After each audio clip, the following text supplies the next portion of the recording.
You ask Tiger to solve.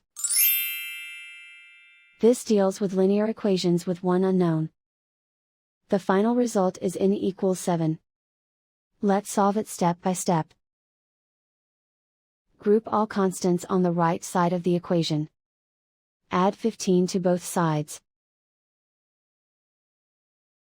Simplify the arithmetic.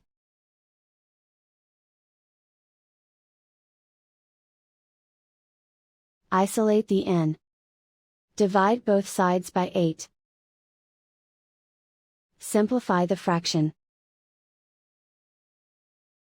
Find the greatest common factor of the numerator and denominator. Factor out and cancel the greatest common factor. And so the final result is n equals 7.